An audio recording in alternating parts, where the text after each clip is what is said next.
Take a deep breath and let yourself sink into this moment. There is a force, an unseen current, a silent energy that shapes everything around you. It is not luck. It is not chance. It is thought. Your thoughts. In the law of attraction in the thought world, William Walker Atkinson unveils a reality many overlook. Thought is a force, a true, tangible force, one that radiates outward, shaping and pulling in the very events, people, and circumstances of our lives. Your mind is not just an observer. It is an active force that creates and attracts. Like a stone thrown into a still pond, each thought sends out ripples, waves that expand infinitely, touching everything in their path. But here is what most fail to realize. These thought waves do not vanish. They do not dissolve into nothingness. They continue to travel, and they attract other waves just like them. This is the foundation of the law of attraction. Like attracts like. A fearful mind draws in more reasons to be afraid. A joyful heart attracts more joy. Those who expect failure will find it at their doorstep. Those who believe in success will walk a road paved by opportunities. And yet most people live blind to this law, unaware that their own minds are shaping their world, for better or worse. But now, you know. Everything, every motion, every interaction, every unseen force is governed by law. The planets do not wander aimlessly. They move in perfect order.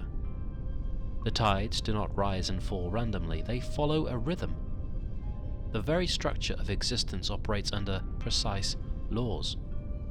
And just as gravity holds the stars in place, just as magnetism pulls objects together, so too does thought hold an attracting power. Atkinson describes thought as a vibration, much like heat or light. These vibrations, though invisible, travel across the mental ether. Some minds receive them, others transmit them. You are doing both, right now. At this very moment, your thoughts are sending signals into the universe, signals that will return to you in some form. Let that thought settle in your mind. Now, breathe. Atkinson compares the mind to a wireless telegraph, constantly sending and receiving messages. Just as a radio can tune into a frequency, your mind tunes into thought waves similar to your own. If you fill your mind with anger, you will pick up the anger of others. If you dwell in negativity, you will unconsciously attract more of it. But here is the secret. You can change the station. You can choose which thoughts you dwell on, which signals you send out, which energies you align with. Picture your mind as a vast ocean, endless and deep. Every thought is a ripple on the water. What kind of ripples are you creating? Are they filled with doubt, frustration, and worry? Or are they waves of power, confidence, and success? The law does not judge, it only responds. And here is where most fail. They wish for success, but expect failure. They dream of love, but anticipate rejection. They long for happiness, but cling to suffering. The universe is simply responding to the signals being sent. What are you sending? Once you become aware of this law, you can no longer be passive. The knowledge itself demands action. You must become deliberate with your thoughts, conscious of every mental wave you emit.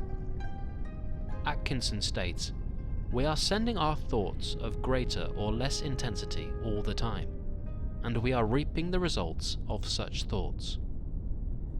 This is why some people seem to always attract struggle, while others appear to effortlessly manifest their desires. It is not coincidence. It is not luck. It is law. The moment you take control of your mind, you take control of your life. Thoughts are things. Pause for a moment and consider this. What if your thoughts were physical objects? What if every time you had a fearful thought, it appeared in front of you? What if every time you doubted yourself, the doubt took form and blocked your path? Now flip it. What if every empowering thought became a stepping stone? What if every vision of success paved the way forward? Would you think differently? Would you be careful with the thoughts you allow into your mind? Atkinson reminds us that thought is not abstract, it is substance. It creates, it attracts, it shapes reality. And now you hold the power to shape your reality. This is why negativity feeds upon itself. A single doubtful thought, if entertained, multiplies. One moment of fear breeds another, and soon, fear becomes your dominant state. But the same is true for its opposite. A single thought of confidence, if nurtured, expands. A moment of gratitude attracts more reasons to be grateful. Your mind is an engine of creation, and you are the engineer. Every thought is a cause, and every experience is an effect. What are you causing? What will you change? What will you create? Hold this thought. Like attracts like. Thought is power. I am in control. Let it settle into your mind.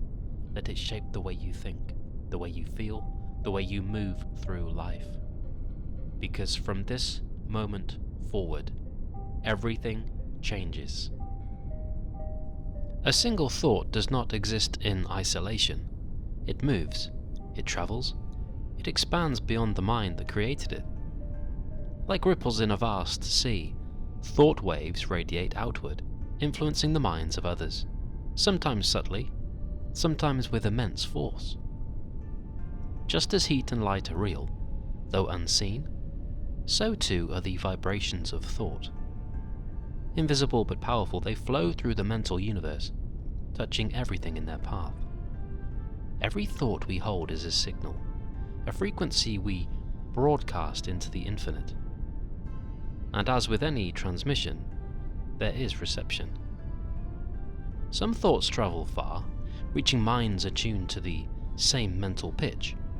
Others are weak, dissipating before they can take form. But always, the law holds. Like attracts like. A mind filled with hope and confidence resonates on a different wavelength than a mind steeped in fear. The vibrations of each attract their own kind. The world, then, is not just shaped by action, it is shaped by mental energy. To the untrained eye, the mind appears self-contained, isolated within the skull, but beneath the surface, a different reality unfolds. Atkinson draws a powerful comparison between thought transmission and wireless telegraphy. Just as radio waves move unseen through space, thought waves move unseen through the ether of the mind. A powerful broadcaster sends out a strong signal, while weaker signals fade before they are received. The same is true of human thought. When an idea is held with great intensity, it gathers force. It pushes outward with momentum, influencing not only the thinker, but those in harmony with its frequency. This explains why, at times, a person may inexplicably sense what another is thinking, why moods can be felt in a room even before a word is spoken. The stronger the thought, the greater its reach, and yet the mind is not merely a transmitter, it is a receiver. It is constantly attuning itself, drawing in thoughts from the unseen world. Just as a tuning fork vibrates when struck by a note of the same frequency, so too does the mind vibrate in response to certain thoughts. Each mind exists as a particular mental pitch. A mind steeped in anxiety becomes attuned to anxious thoughts. It absorbs them from its surroundings, reinforcing its own state. A mind fixed on ambition, however, draws in ambition.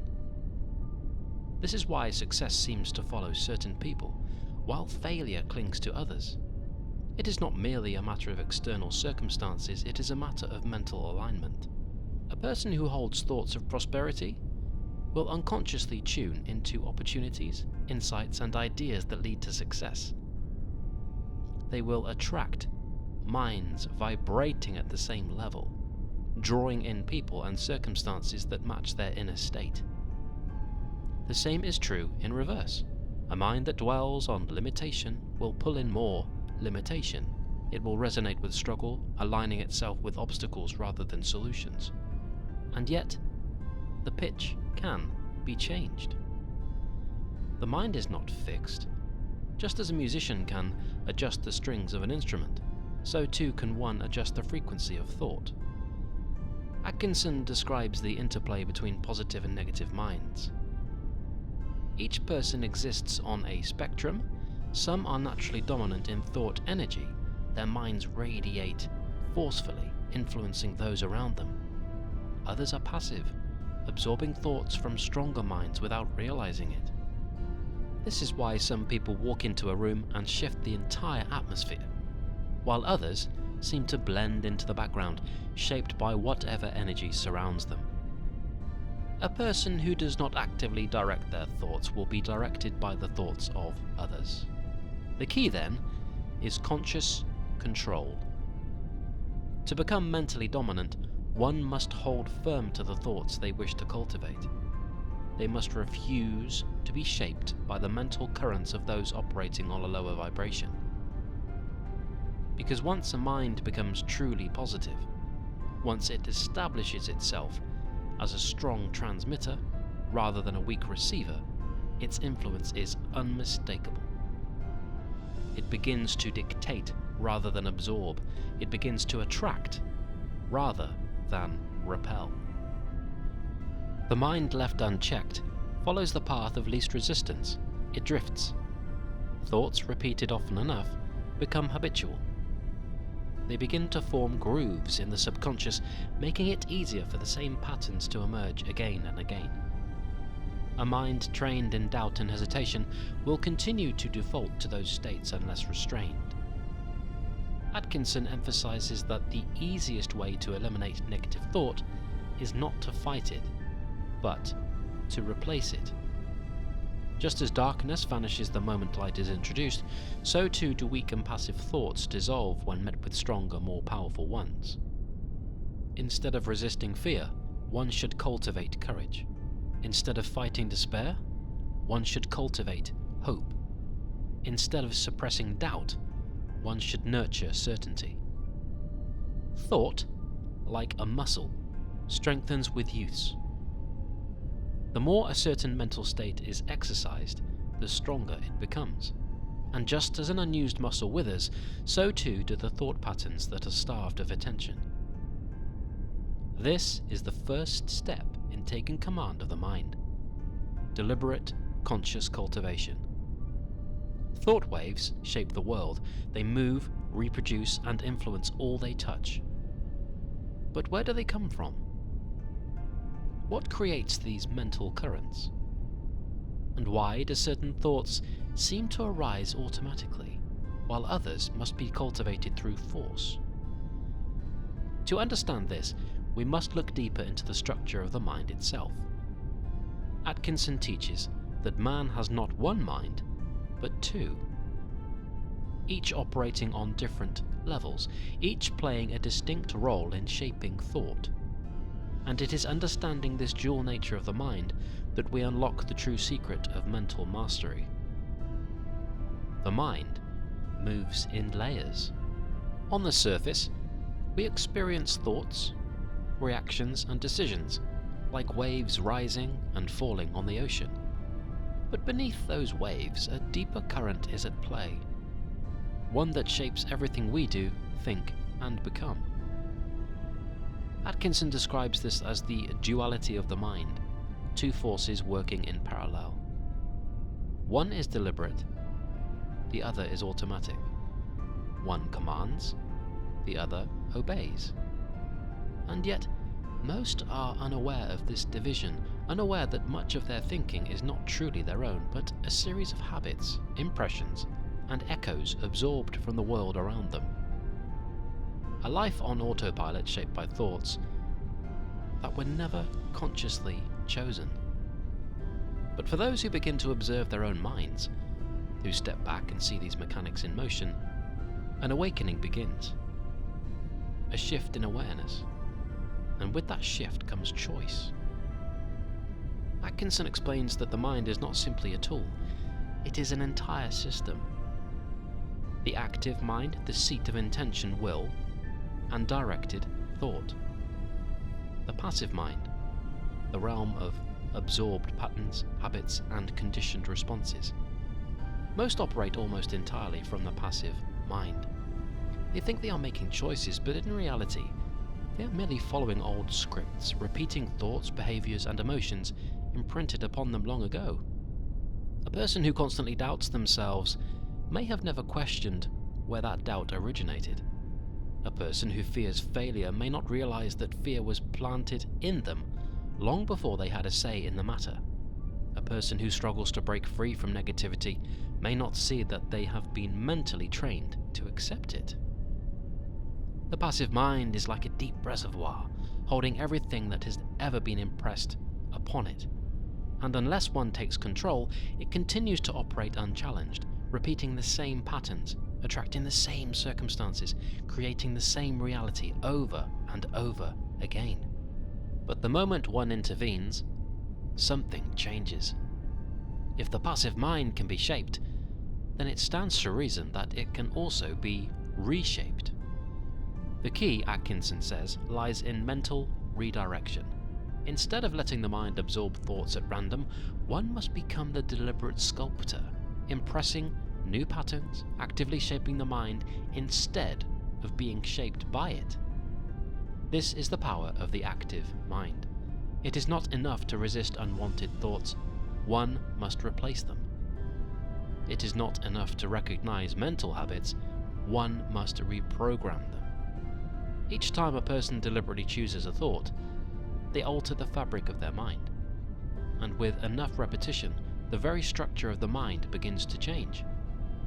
But even as one strengthens the active mind, the passive mind continues to listen. It listens to the subtle tones of one's thoughts. It listens to emotions as they pass through the body. It listens to every repetition, every pattern, every quiet internal dialogue, and slowly, it begins to shift. A single drop of water seems insignificant, but repeated long enough, it can carve through solid rock. And so, day by day, thought by thought, the passive mind is reshaped. A new foundation is laid. A stronger will is built. The fog of unconscious thinking begins to clear, and a new reality begins to take form. But the mind is not just meant to be redirected, it is meant to be fortified, strengthened, trained. Because a sculptor does not just carve away excess, they build something new in its place. And so, as the mind shifts, something remarkable happens. What once felt like a struggle begins to feel natural. New ways of thinking, once difficult, now flow effortlessly. Decisions once uncertain now come with clarity. Thoughts once scattered now align with purpose. This is not just mental control, it is mental architecture. Every thought, every impression, every belief, each one is a brick, a beam, a structure taking shape. The mind is a kingdom, and just as a kingdom must be governed, strengthened, and expanded, so too must one actively build their mental world. Because those who do not build their minds allow others to build it for them, and that is where true mastery begins. Not just in understanding thought, but in actively constructing a mind strong enough to support the life one desires.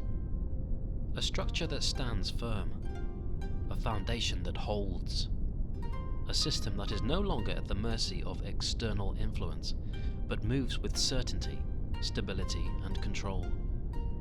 And so, as we step forward, the focus shifts.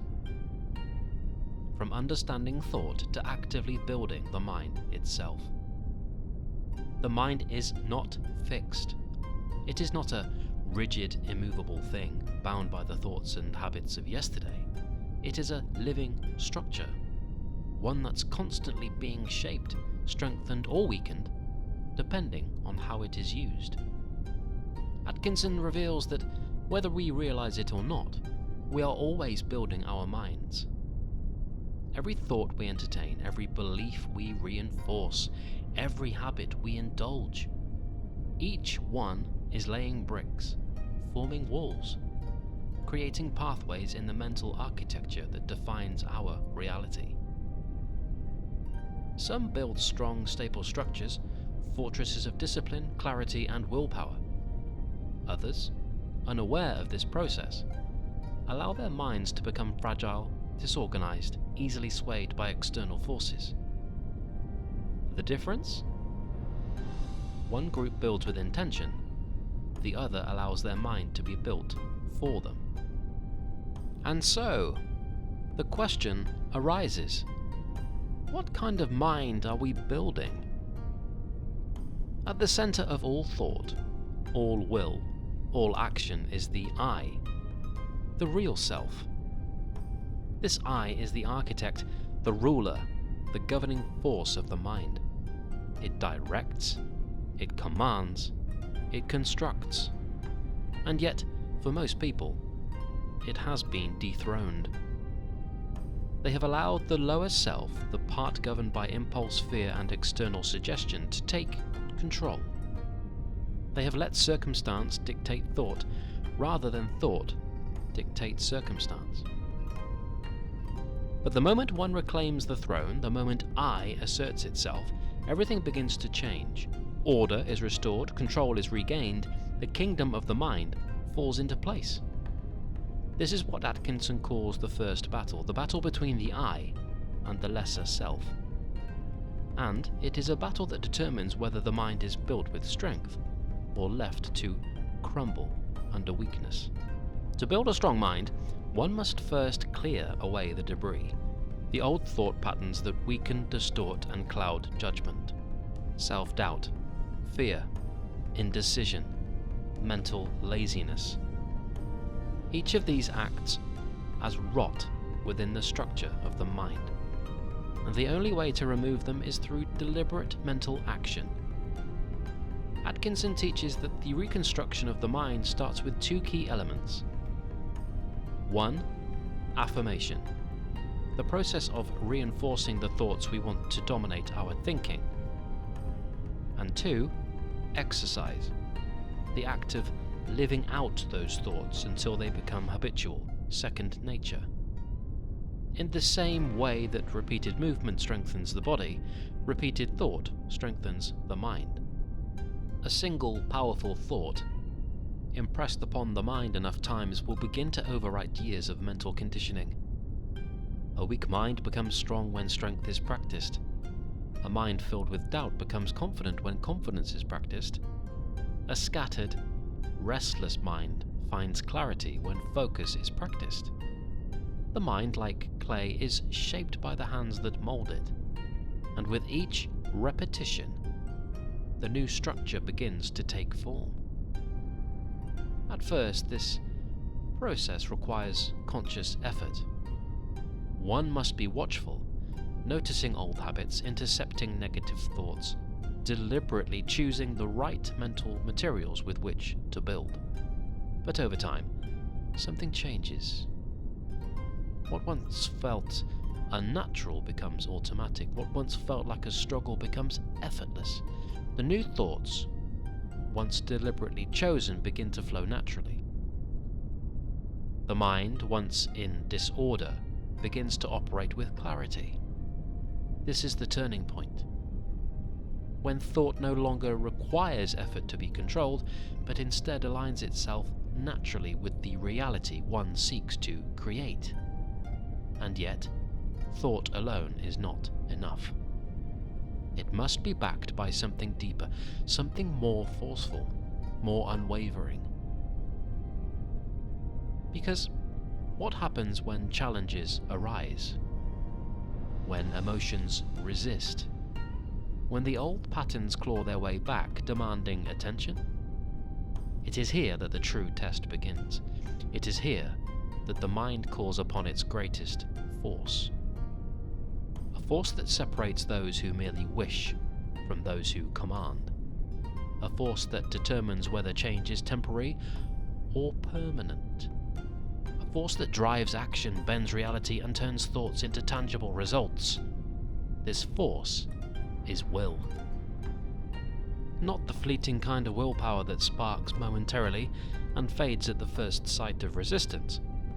Not the shallow determination that bends and breaks when the weight of doubt presses down, but true will.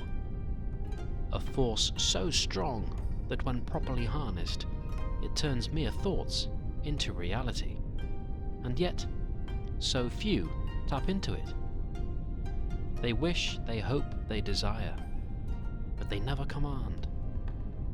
Atkinson reveals that the will is not something to be built, it is something already within us, waiting to be recognized, waiting to be used. Like a muscle that has been neglected, it weakens when left idle, but grows indomitable when exercised.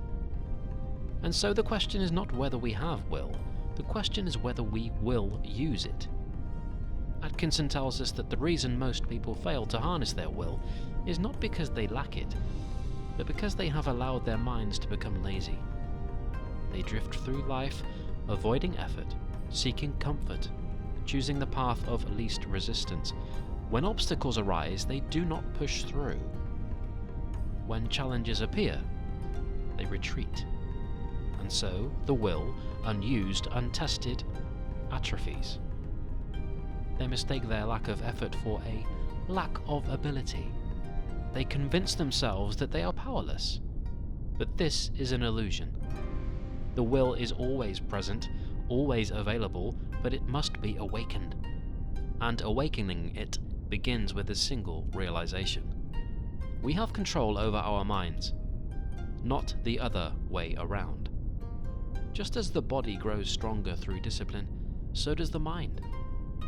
Atkinson teaches that the will is strengthened by deliberate action, small, intentional efforts that reinforce our ability to choose thought over impulse, determination over hesitation.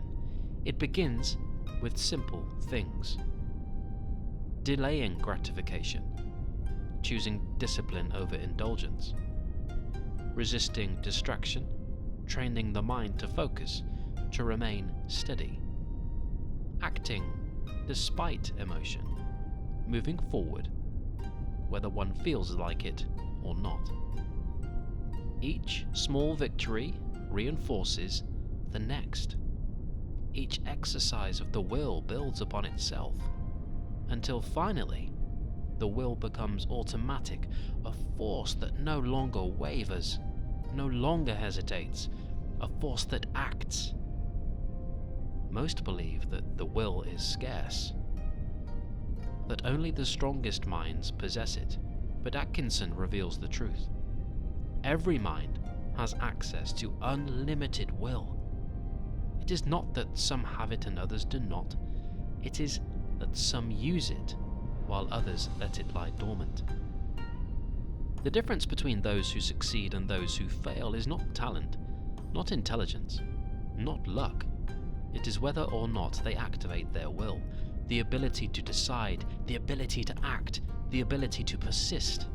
And the moment one recognizes this, truly recognizes it, weakness loses its grip, because weakness is nothing more than an untrained mind, and the mind can be trained.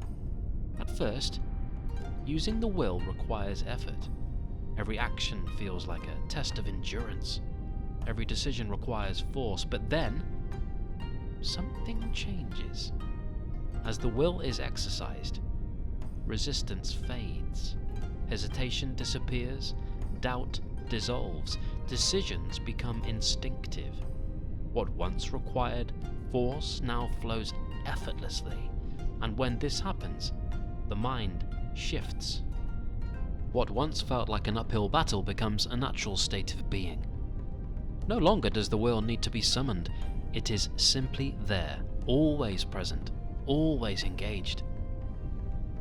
But a strong will alone is not enough, because no matter how unshakable one's determination becomes, the world is filled with forces that seek to weaken it. Fear, doubt, negative thought. They seep into the mind subtly, quietly, like a slow poison. They whisper falsehoods, convincing even the strongest minds to question themselves, to hesitate, to lose sight of their own power. And so, the next step in this journey is clear. It is no longer just about building the mind, no longer just about strengthening the will. It is about becoming immune. Immune to doubt, immune to fear, immune to the negative forces that seek to unravel progress.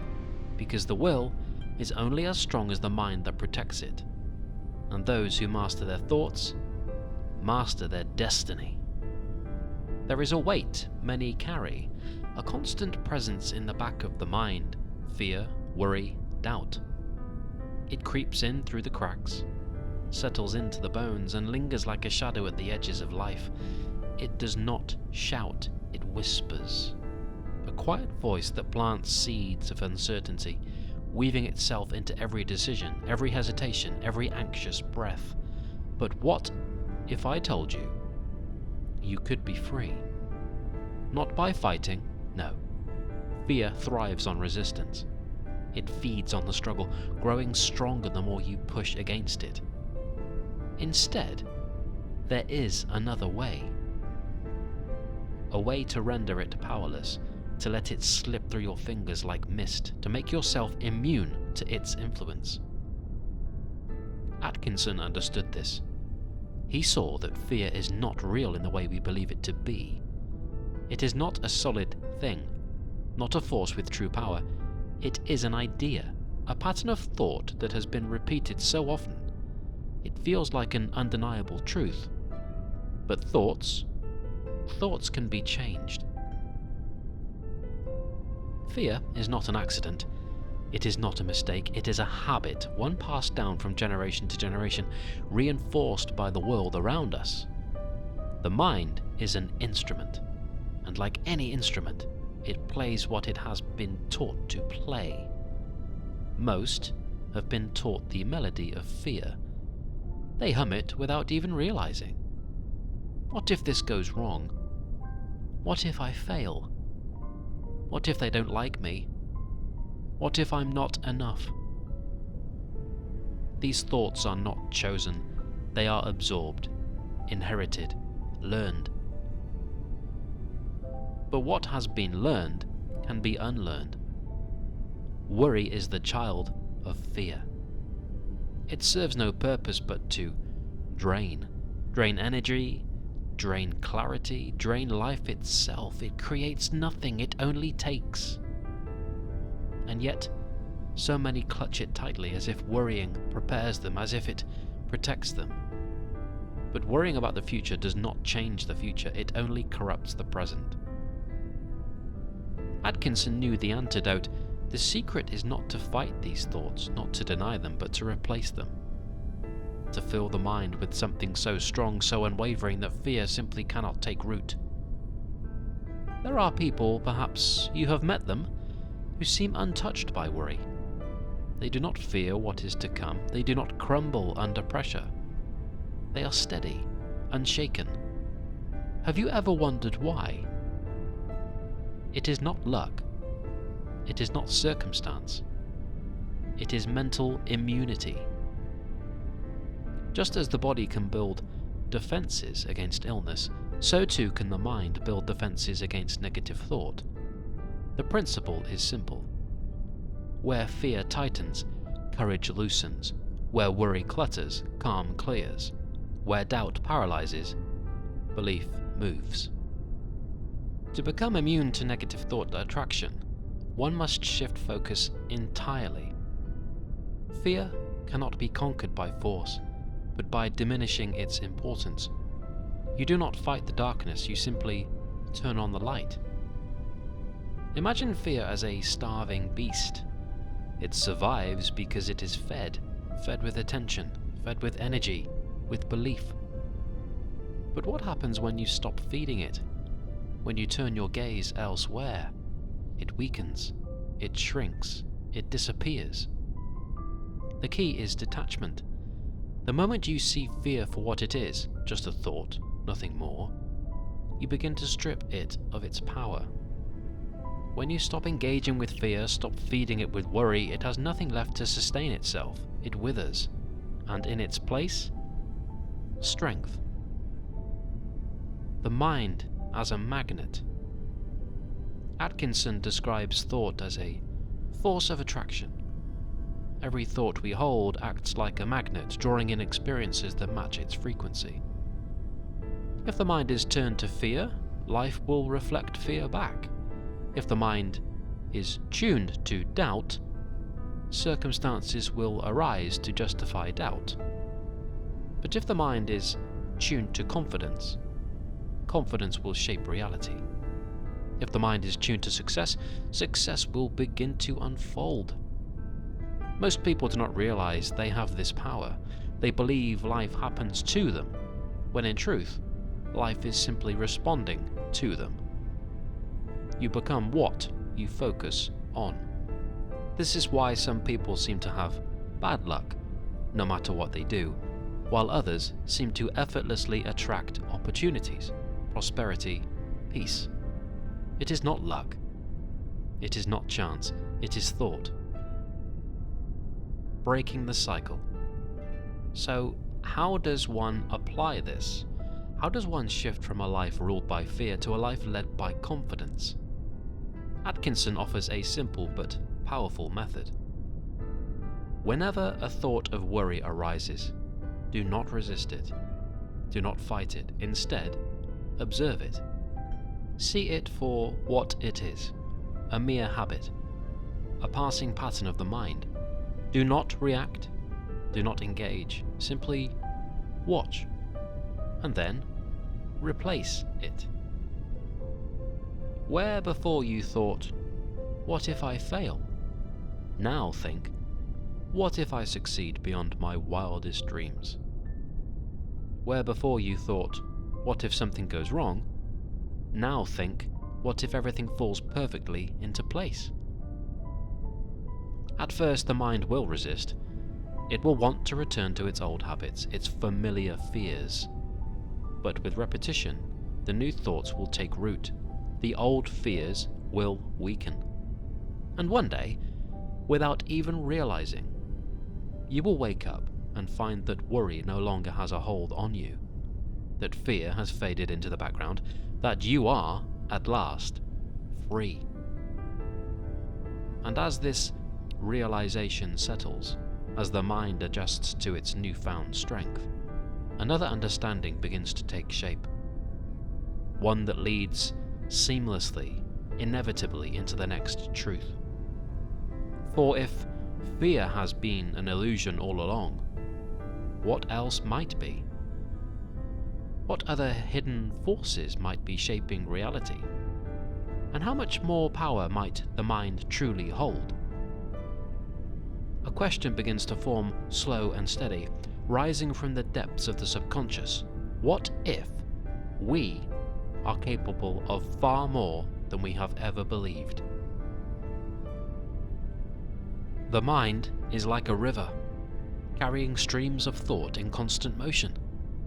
Some currents are clear and strong, guiding us toward growth, success, and fulfillment. Others, however, are muddied, clouded with worry, doubt, and fear, slowing our progress, pulling us down into depths we were never meant to linger in. Atkinson reveals that negative thought is not something to fight against, for resistance only gives it strength. Instead, it must be understood, reshaped, transmuted into something higher. Thought, like energy, cannot be destroyed, but it can be transformed.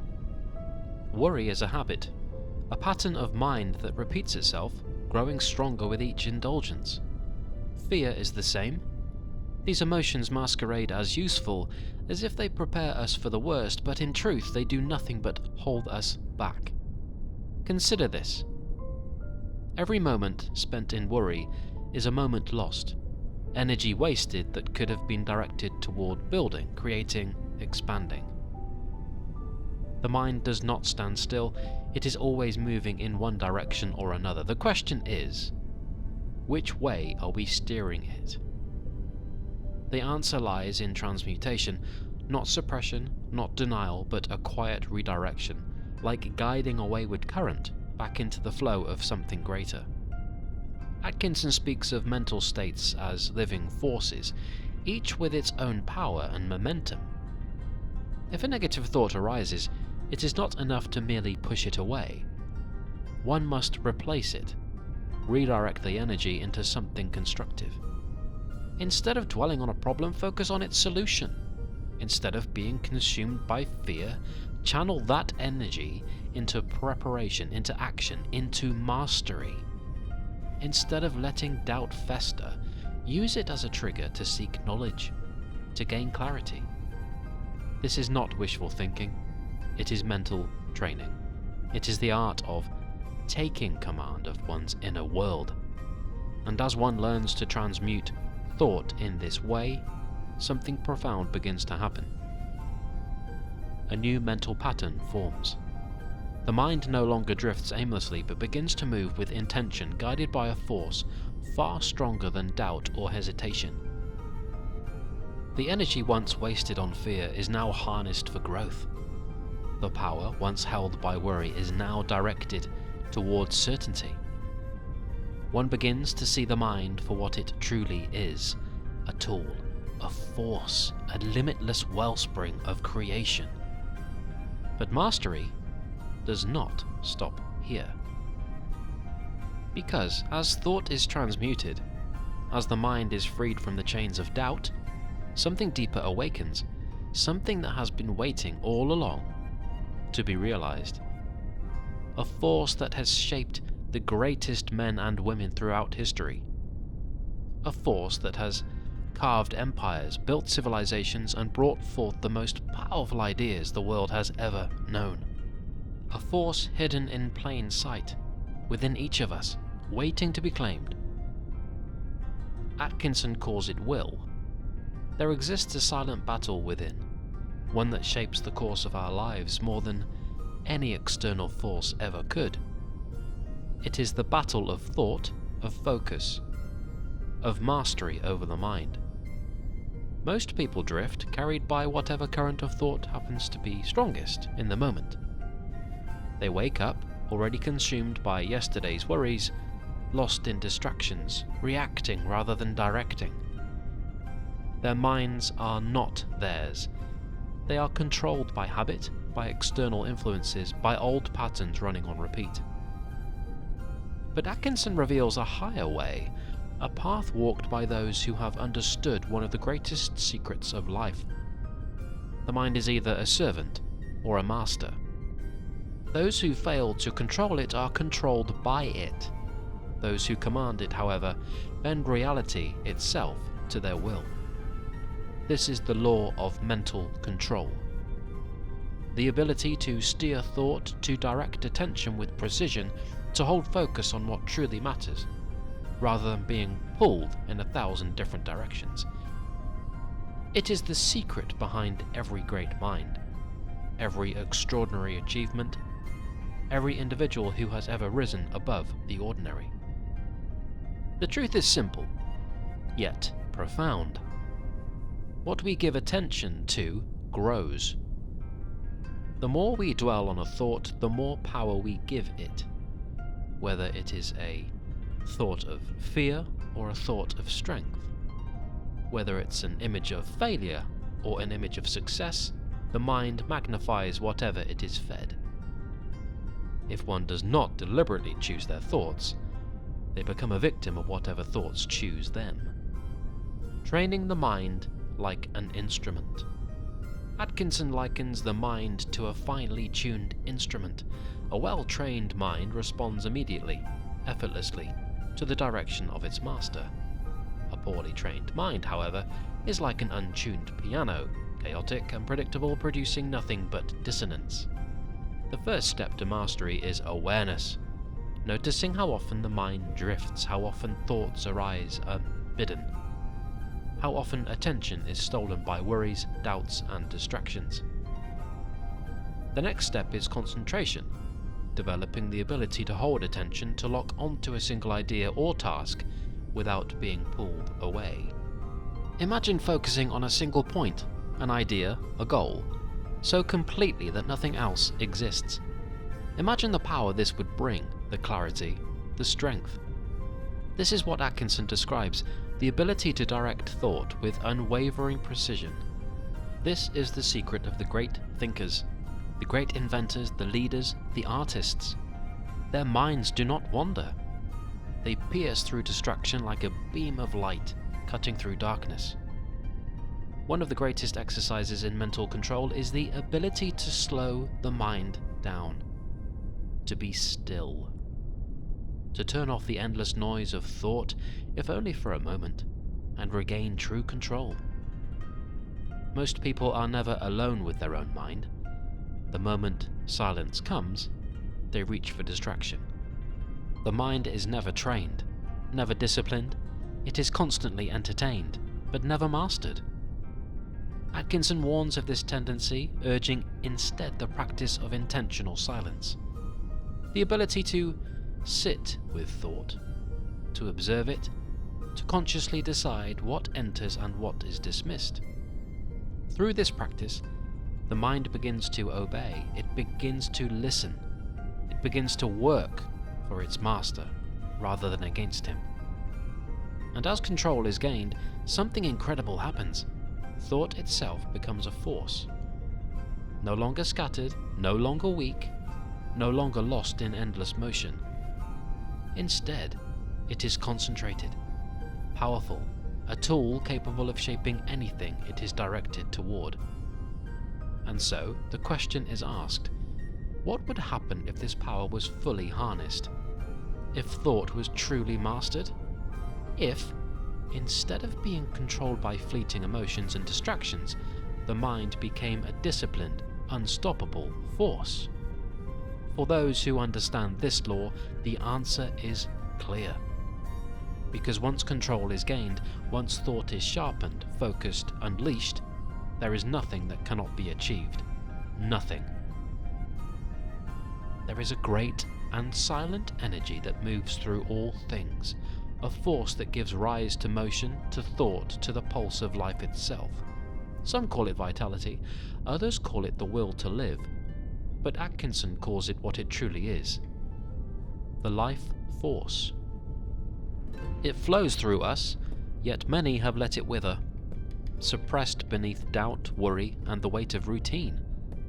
They wake up each morning already tired, moving through their day as if half asleep, disconnected from the sheer aliveness that once burned brightly within them. But life is not meant to be lived in shadows. It is meant to be seized, felt, asserted. Atkinson teaches that we must awaken this force, not just in our bodies, but in our minds and spirits. To live fully is not merely to exist, not merely to go through the motions, but to claim one's presence in the world, to radiate energy, confidence, and an undeniable force of being. This is the difference between those who seem to move with purpose, with vibrancy, with magnetism, and those who fade into the background unseen, unheard, unnoticed. It is not a matter of luck, nor circumstance, nor genetics. It is a matter of assertion. A choice to say, I am alive. Reawakening the fire within. Most people have allowed their life force to become dormant. Not by accident, but by years of conditioning, of holding back, of playing small, of being told to sit still, to be quiet, to conform. But energy once lost is not gone forever. It can be called back. It can be reignited. How? By deliberate action, by engaging with life, by embracing movement, purpose, challenge. The more we use our life force, the more it expands. The more we suppress it, the more it fades. Atkinson urges us to engage with the world, not passively but fully, to train the body, to train the mind, to push beyond comfort and into the realm of possibility. Because energy is not something that appears before action, it is something that is created through action. The more one does, the more one can do. The more one engages, the more one is engaged. It is a cycle, either of growth or of decay. One of the great secrets of those who possess an undeniable energy, those who command rooms, who seem larger than life, who captivate attention, is not their words, nor their looks, nor even their intelligence. It is presence. And presence is nothing more than fully inhabiting the moment. Not drifting into the past, not worrying about the future, not shrinking, not hesitating, just being, completely. When one fully asserts the life force, everything changes. Movements become purposeful, speech becomes clear and commanding. The world begins to respond differently because you are different.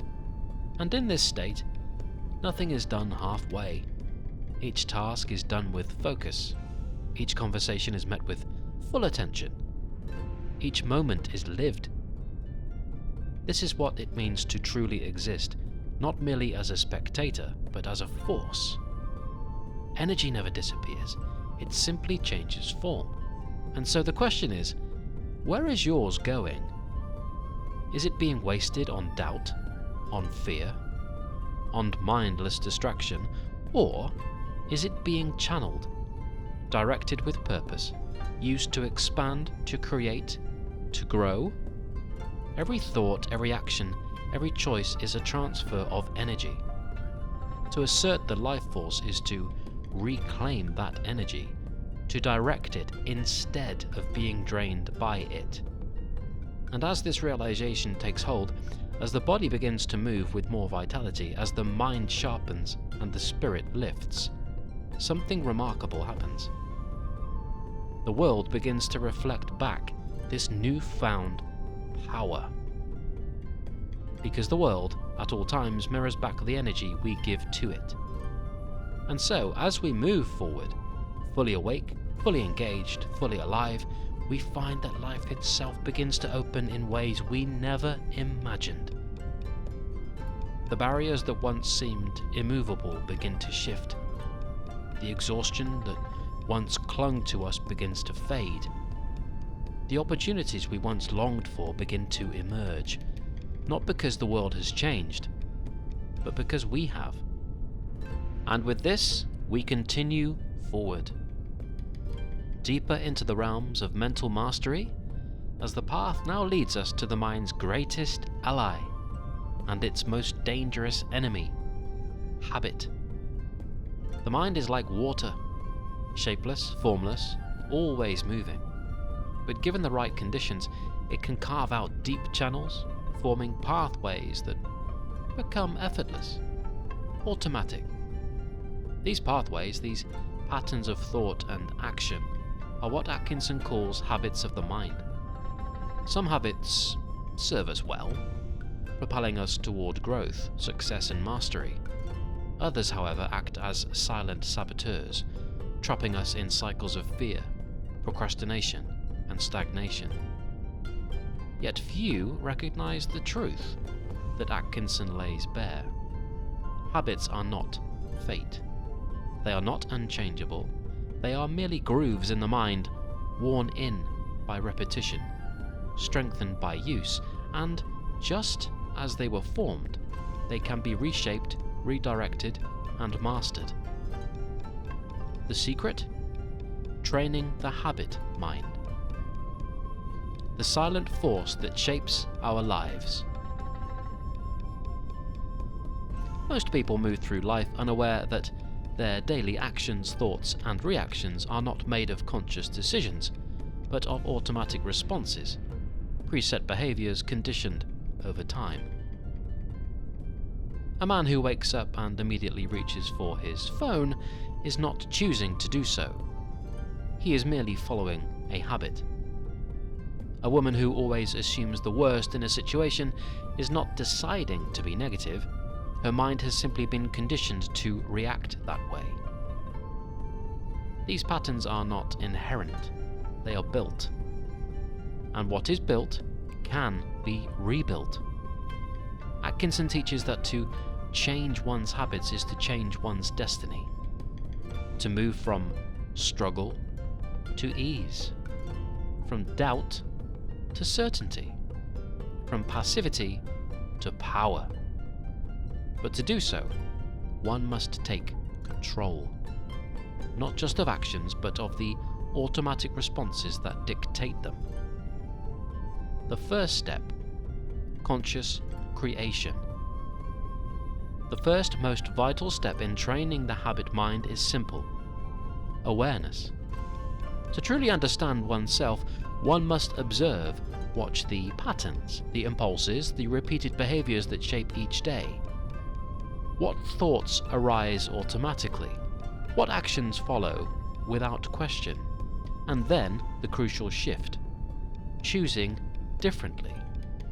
If one's habit has been hesitation, then the new habit must be decisive action. If one's habit has been worry, then the new habit must be faith in motion. If one's habit has been distraction, then the new habit must be focused intent.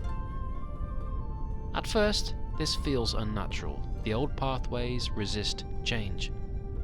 The mind prefers the well-worn roads, but with each repetition, the new path is carved. And the key to solidifying this change? Consistency. Atkinson reminds us, never suffer an exception to occur until the new habit is securely rooted in your life. To break an old pattern, one must be unwavering. To build a new one must be relentless. Rewiring the mind through action. The subconscious mind does not understand theory, it understands action. It does not respond to intention, but to repetition. And so, to build a new habit, one must act as if it is already second nature.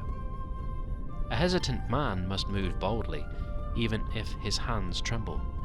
A doubtful woman must speak with certainty, even if she does not yet believe it.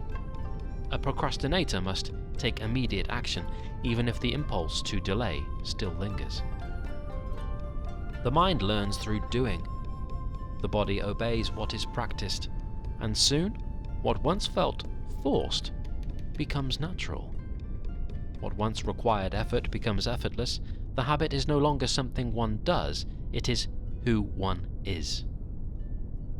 The power of immediate action.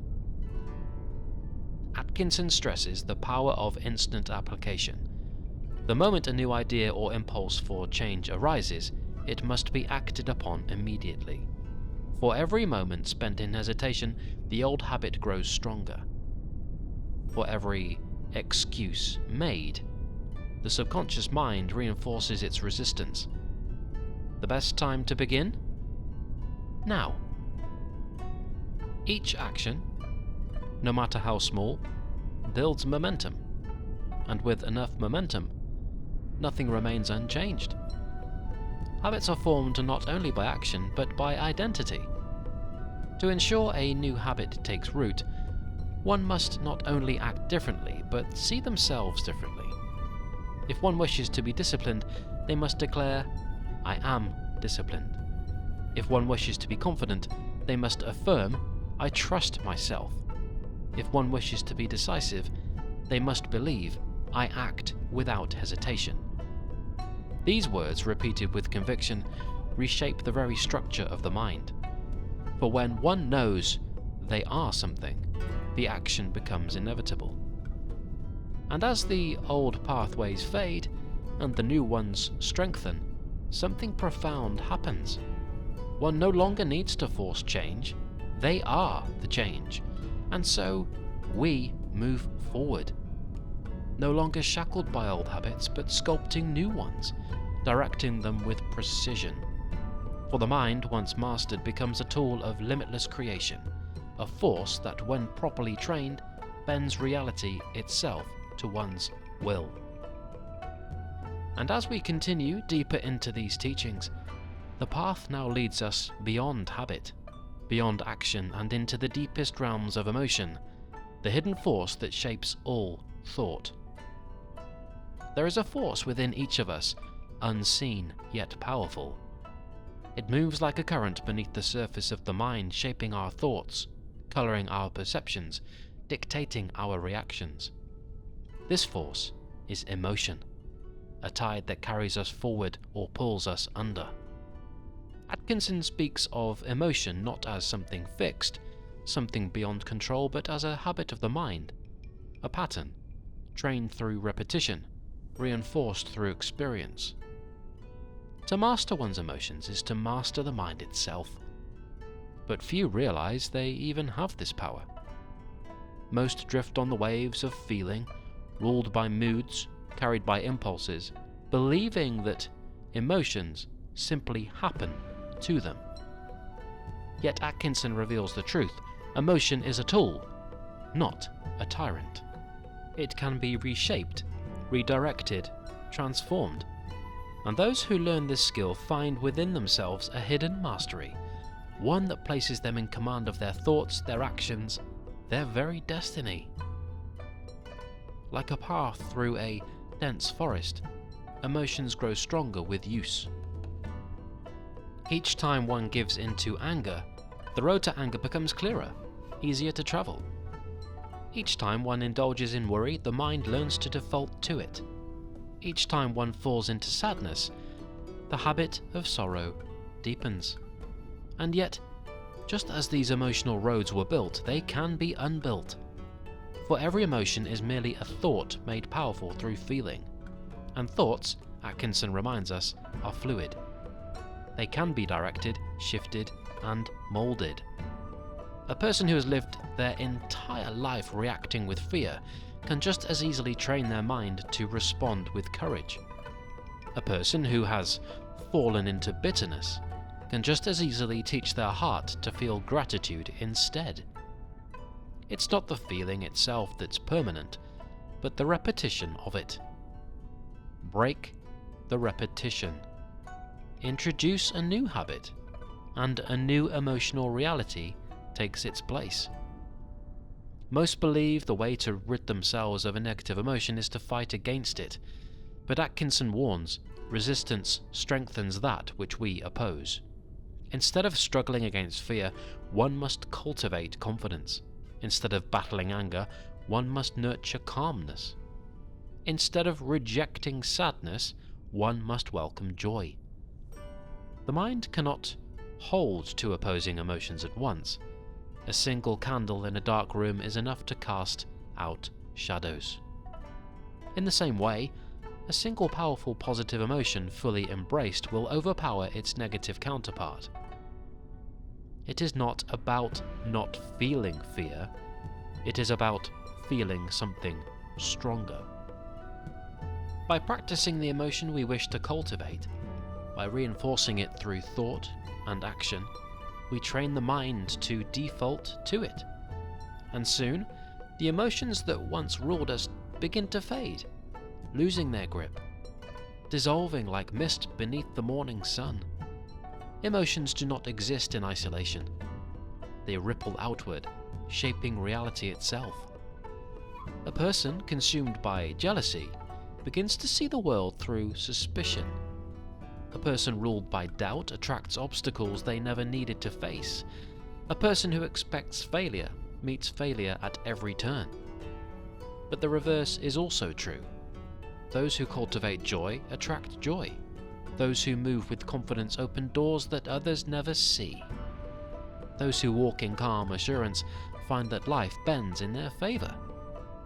Atkinson describes this as the vibration of emotion, an energy that affects not just the self, but the very condition of one's life. And so, the greatest secret of emotional mastery is not merely changing how one feels, but changing what one attracts. To radiate peace is to walk through life, untouched by chaos. To embody courage is to command the respect of the world. To cultivate love is to receive love in return. Training the emotional mind. Like any skill, emotional mastery is learned through practice. First, observe the emotions that arise automatically. Which ones dominate the mind? Which ones repeat most often? Next, choose a new emotional habit to cultivate. If fear arises, practice courage. If resentment appears, practice forgiveness. Then, act as if the chosen emotion is already present. Move confidently even if fear lingers. Smile even if happiness has not yet come.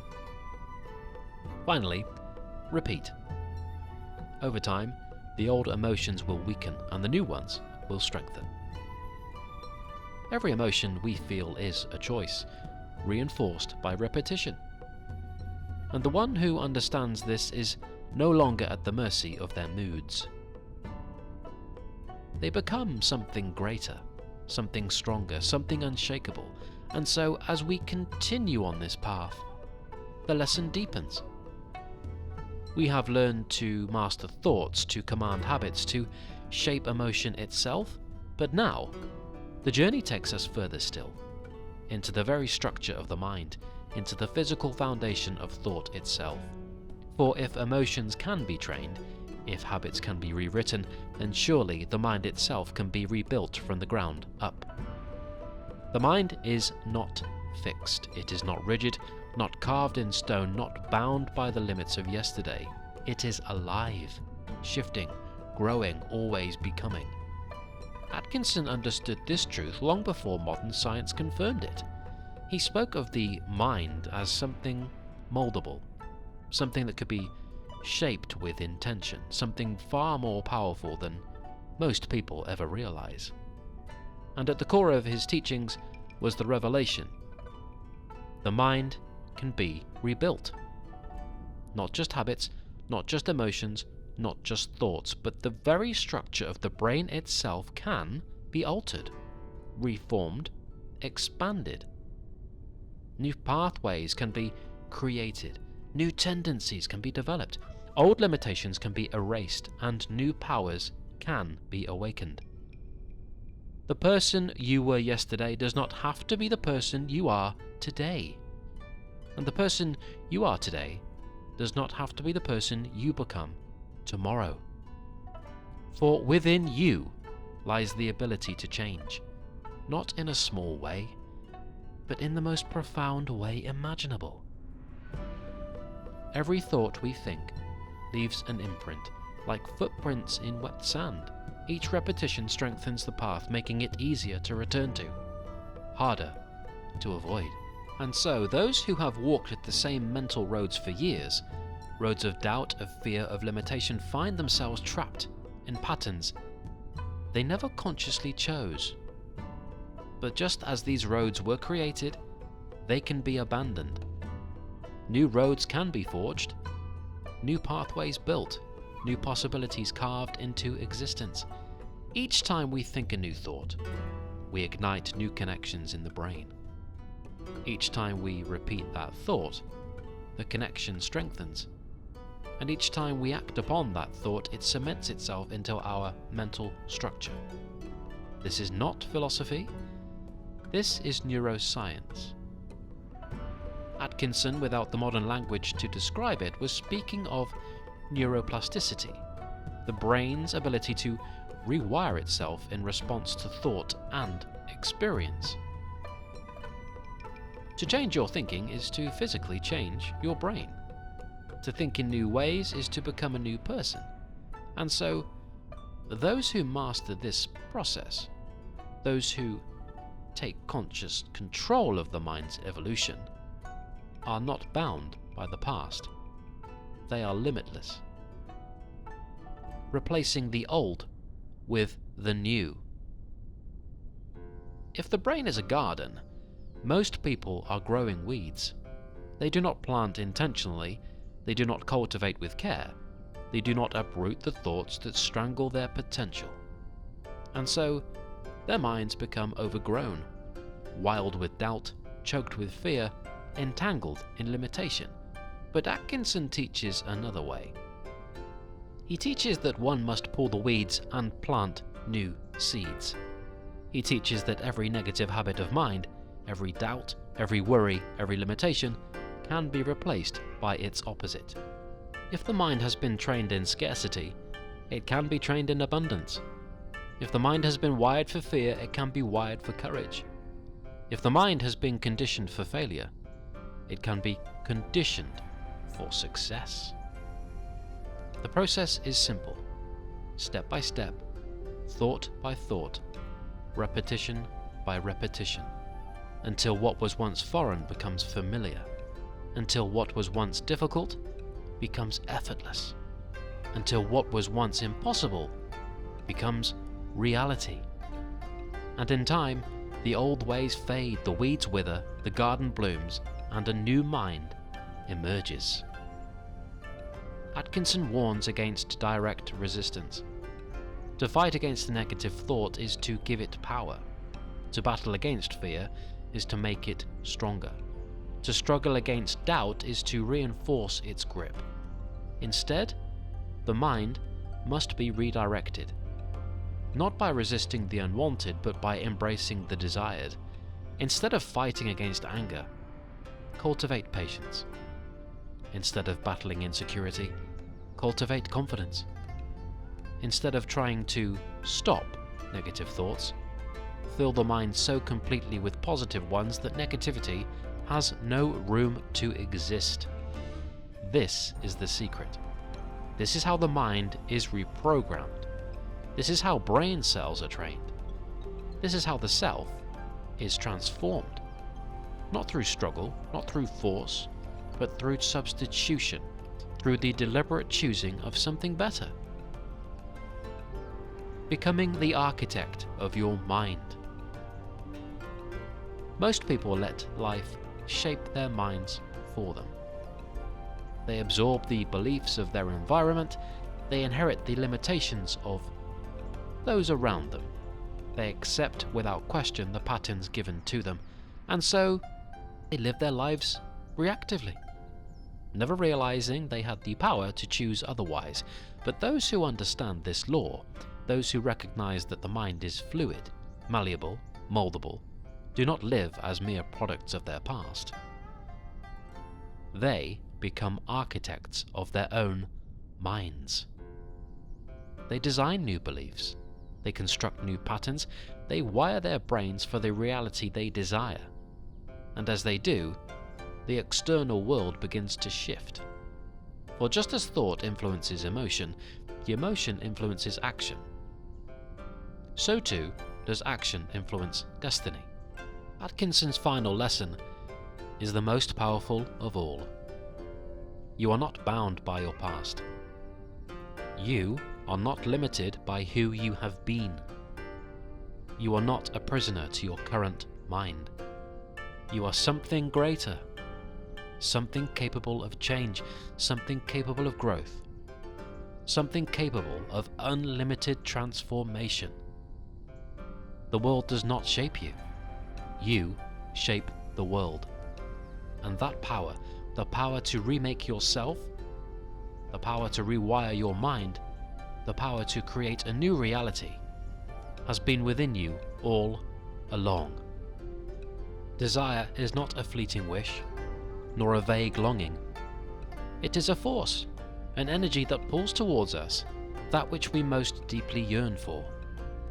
It is the current that moves the great ocean of thought, shaping the direction of our lives, sculpting the very circumstances that define our existence. And yet, so few understand its power. For those who have begun to master their fears, who have learned to clear the fog of doubt from their minds, there is another deeper mastery awaiting them: the harnessing of desire force. Atkinson speaks of it with absolute certainty, for it is the unseen magnet that shapes destiny. What you love, you attract. Think of the mind as a vessel. If it is scattered, it is filled with 100 competing thoughts, each pulling in a different direction. The vessel drifts, aimlessly, hopelessly. But when all thought, all energy, all focus is fixed upon a single desire, a single objective, then the vessel moves with purpose. It carves a path through the currents of life, reaching its destination with the certainty of the tides. This is the secret. The mind must be in love with the thing it seeks to attain. Not a half-hearted attraction, not a passive interest, but a burning, all-consuming passion. The kind that makes a man wake in the morning with purpose, the kind that lingers in his mind as he drifts to sleep, the kind that moves the soul itself. When you set your heart upon a goal, when you truly desire it, you send out vibrations into the unseen world. These vibrations extend, ripple, move through the great mental ether, reaching the minds of others, pulling opportunities, people, and events toward you. But this force is weakened, diluted, if the mind is not steadfast. So many fail not because they lack ability, but because they lack focus. They chase after distractions, splitting their attention, allowing their mind to wander, never truly devoting themselves to a single purpose, and so they drift. They wonder why success eludes them, why their ambitions remain unfulfilled. They do not realize that they have been scattering their power, leaking their energy into 1,000 different directions instead of sending it forward, like a spear, into the fabric of reality. Desire is strongest when it is singular. A man who is in love with a woman thinks only of her. She is in his thoughts from the moment he wakes to the moment he sleeps. He watches for opportunities to see her, to hear her voice, to draw nearer. His mind moves towards her, and she, in turn, is drawn to him. So it is with all things. If you love success, it will be drawn to you. If you love health, vitality will fill your body. If you love knowledge, wisdom will unfold before you. But if you divide your love, if you allow yourself to be swayed by distractions, you weaken the force of attraction. You send out conflicting messages to the universe, and in return, you receive confusion. Atkinson warns against these mental leaks, those fleeting distractions, those passing whims that divert attention from the goal. They may seem harmless, but they weaken the magnetic pull of desire. They allow the mind to drift, and a drifting mind can never command its fate. Have you ever noticed how, when your mind is fully engaged with something, opportunities begin to appear? As if the world itself were aligning to your thoughts? It is not chance. It's not coincidence. It is the power of focused desire setting unseen forces into motion. It is attraction at work. Now consider the opposite. Think of a time when your mind wavered, when your focus was divided. Did you find success? That your efforts felt sluggish, uninspired, fruitless. This is no accident. It is a universal law. Where focus goes, energy flows. And so, the first step is simple. Decide what you love. Decide what you will set your mind upon, what you will dedicate your thoughts, your energy, your very being toward. Let it become your guiding star. And once you have chosen, guard your mind against distraction. Stay the course. Because here is the truth. Success is jealous. It demands your devotion. It will not share you with competing interests. It will not wait for you while you entertain distractions. it must be pursued with unwavering intensity. This is why so few reach greatness. They do not truly commit. They do not love their goals enough to sacrifice for them. They do not give of themselves fully. But for the man who does, for the man who chooses one path and follows it with all his strength, there is nothing that will stand in his way. Atkinson makes it clear, desire, when properly harnessed, is unstoppable. This is not mere metaphor, it is not poetic idealism. It is a force, a law, as real and as tangible as gravity. Those who understand it can shape their world. Those who ignore it are shaped by their world. The choice is always ours. And so, what will you desire? What will you fix your mind upon with such unwavering intensity that the universe itself must respond? The answer to that question will determine the course of your life. There is a force within you, an invisible yet undeniable current of energy, waiting, yearning to be harnessed. It is not just a passive presence, but an active, vibrating, pulsing dynamo of power. William Walker Atkinson called this the great dynamic forces, the unseen levers that move the machinery of the universe. These forces are not external. They do not come from the wind, nor from the stars, nor from some distant power outside yourself. No, these forces are within you. They are you. They are woven into the very essence of your being, flowing through your mind like an undercurrent, whispering in the silent corridors of your thoughts, shaping, molding, attracting all that you think, all that you believe, all that you desire. But these forces do not act on their own. They are waiting for your command. The moment you begin to will, the moment you take the helm with certainty and conviction, this energy comes alive. It begins to manifest in ways that ripple through reality, shifting the very fabric of your existence. You have seen this before, haven't you? The man who sets his mind on success with unshakable faith and action, does he not seem to draw prosperity toward him? And the one who constantly anticipates failure, does he not find obstacles at every turn? This is not chance. This is not random. This is the movement of the unseen forces. Atkinson makes it clear. Thought is a force. Will is a force. Desire is a force. These are not mere emotions or idle states of mind. They are real, tangible forces, as sure as gravity, as potent as electricity. The difference is that while most are unconscious of these forces, letting them drift, letting them scatter, you can learn to concentrate them, direct them, mold them, and shape them into something far greater. The key? Focus.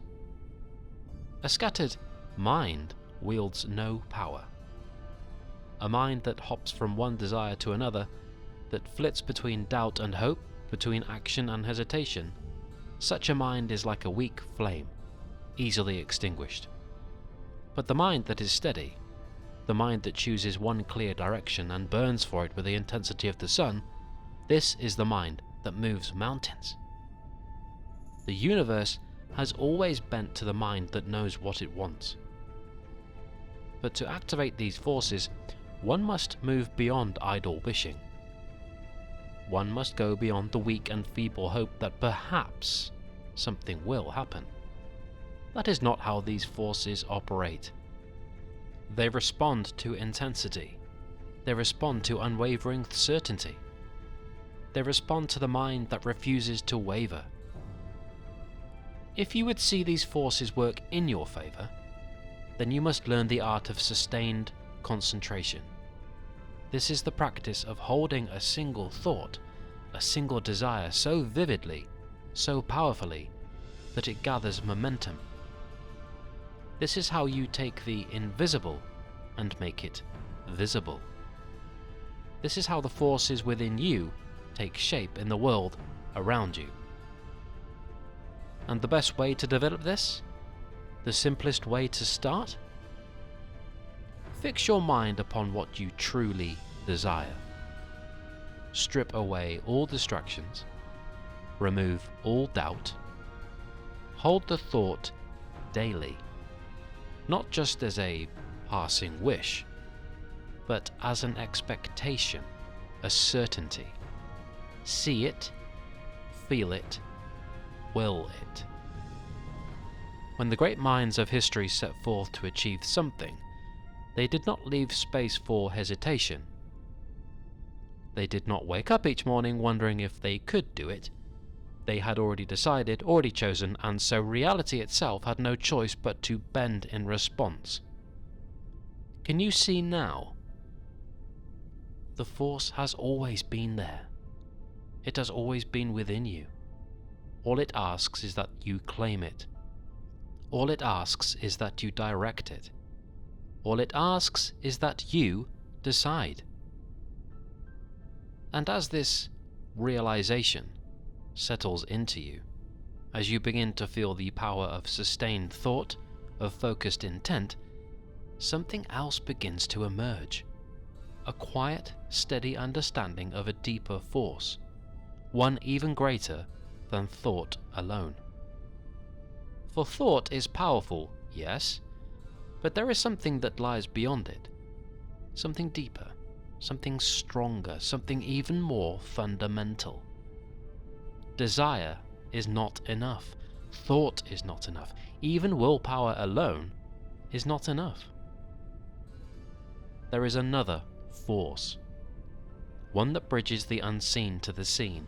One that takes all the mental energy you have cultivated and anchors it into the very fabric of the material world. This force is action. Atkinson was clear. None of these principles mean anything without action. Thought without action is like a seed never planted. It holds potential, yes, but without contact with the soil, without water, without care, it will never grow. And so, as we continue forward, as we step into this next phase of understanding, we must ask ourselves, how shall we act? How shall we take all this power, all this potential, and make it real? You now understand the forces within you, the power of thought, the dynamic energy of will, the magnetic pull of desire. But understanding alone is not enough. The world is filled with those who understand, who dream, who wish, yet remain unchanged. Why? Because they have not taken action. Action is the bridge between the unseen and the seen, between the imagined and the real. Without action, thought remains vaporous, like mist in the early morning air, beautiful but intangible, disappearing the moment the sun rises.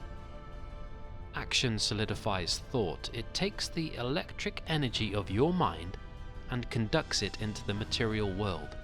And yet, so many hesitate. They wait for the perfect moment, the perfect plan, the perfect guarantee of success before they dare to step forward. But the truth is, the perfect moment does not exist. What exists is now. Right now, you can choose to act. Right now, you can take even the smallest step forward. Right now, you can begin moving in the direction of your desire. Atkinson speaks of a certain boldness, an unwavering confidence that must accompany action. Action taken in fear, in hesitation, in doubt, this is weak action, and weak action creates weak results. But action taken in certainty, action taken in faith, that is the action that moves mountains. To truly activate the law of attraction, to fully harness the forces of the mind, action must become second nature. action must be the natural extension of thought. If you think wealth, act as one who is stepping toward wealth. If you think confidence, move and speak as one who is confident. If you think success, take the steps, however small, that a successful person would take. The moment you act, something shifts, not just within you, but in the very currents of life itself. Doors begin to open where once there were only walls. People, opportunities, and resources start appearing, drawn to you by the unseen laws that govern the universe. But make no mistake, this is not magic, this is not luck. This is the natural response of the world to a mind that has decided and a body that has acted. Yet action alone is not enough. For just as thought without action is powerless, action without persistence is equally futile. How many have begun, only to stop at the first sign of resistance? How many have stepped forward, only to retreat when the path became uncertain? Here lies the true test, not in beginning but in continuing, not in stepping forward once but in stepping forward again and again and again. Because the forces of the universe respond not just to fleeting action, but to continuous action, to unshaken action, to relentless action. It is persistence that carves through stone. It is persistence that turns failure into triumph. It is persistence that transforms an ordinary life into one of greatness. And yet, as one persists, as one continues forward despite obstacles, a deeper truth emerges. For in taking action, in stepping boldly toward the unknown, something remarkable begins to happen within. You no longer just think success, you no longer just wish for change, you become it. Your very identity shifts. You are no longer merely a thinker of great thoughts, you are a creator. And it is here, in this moment of transformation, that the path ahead becomes even clearer, because as you act, as you persist, you begin to see what others do not see. You begin to perceive the hidden laws of life, the patterns, the deeper movements beneath the surface of all things. And once you see these patterns, once you understand these laws, you can move through life with an ease, a grace, a mastery that few will ever attain. You will see that nothing is random. You will see that every event, every circumstance, every opportunity that appears in your life is part of a grander movement, a deeper rhythm, a rhythm that you yourself have set in motion through your thoughts, through your will, through your actions. And so, as you step forward, as you claim your power, as you align yourself with this great rhythm of life, the next step becomes clear. It is not just about thinking. It is not just about acting. It is about understanding the deeper laws that govern all things. And that brings us to the next great realization, the law of compensation. Nothing is given freely. Nothing is taken without return. The universe is not built on randomness or blind fate. It is built on balance, on exchange, on an eternal movement of give and receive.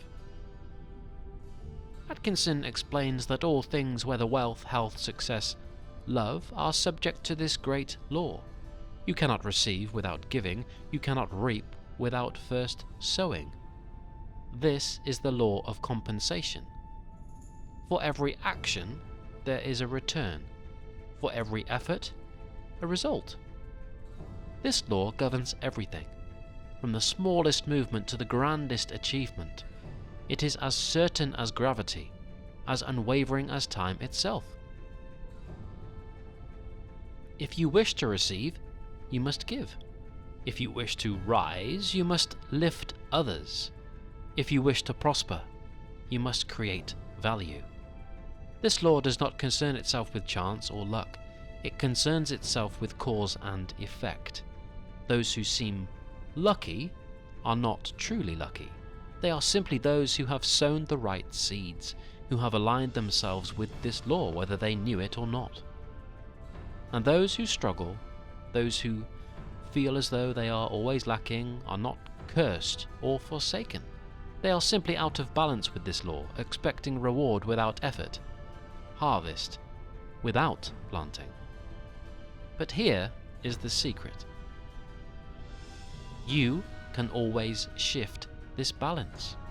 You can always begin anew. No matter where you are, no matter what your past has been, you can decide right now to align yourself with the law of compensation. Ask yourself, what have I been putting out into the world? What thoughts, what actions, what energy have I been sending forth? Have I been sowing seeds of confidence, success and growth, or seeds of doubt, hesitation and fear? Because the harvest always matches the seed. There are no exceptions. The universe does not make mistakes. And so, as you move forward, as you step deeper into these laws, the path ahead becomes even clearer. It is not just about what you wish to receive, it is about what you are willing to give. For the measure you give is the measure you shall receive. And with this understanding, with this truth now sinking into the deepest levels of your being, a shift begins to take place. You are no longer merely one who hopes for success. You are no longer merely one who chases after change. You are now one who creates, one who sets forth, one who understands the rhythm of life itself. And so, as we move forward, as we step into the great revelation, the question becomes, how shall you apply this law? How shall you ensure that what you give leads to exactly what you wish to receive? How shall you align yourself fully with this great unshakable truth? The answer lies just ahead. And so, we continue.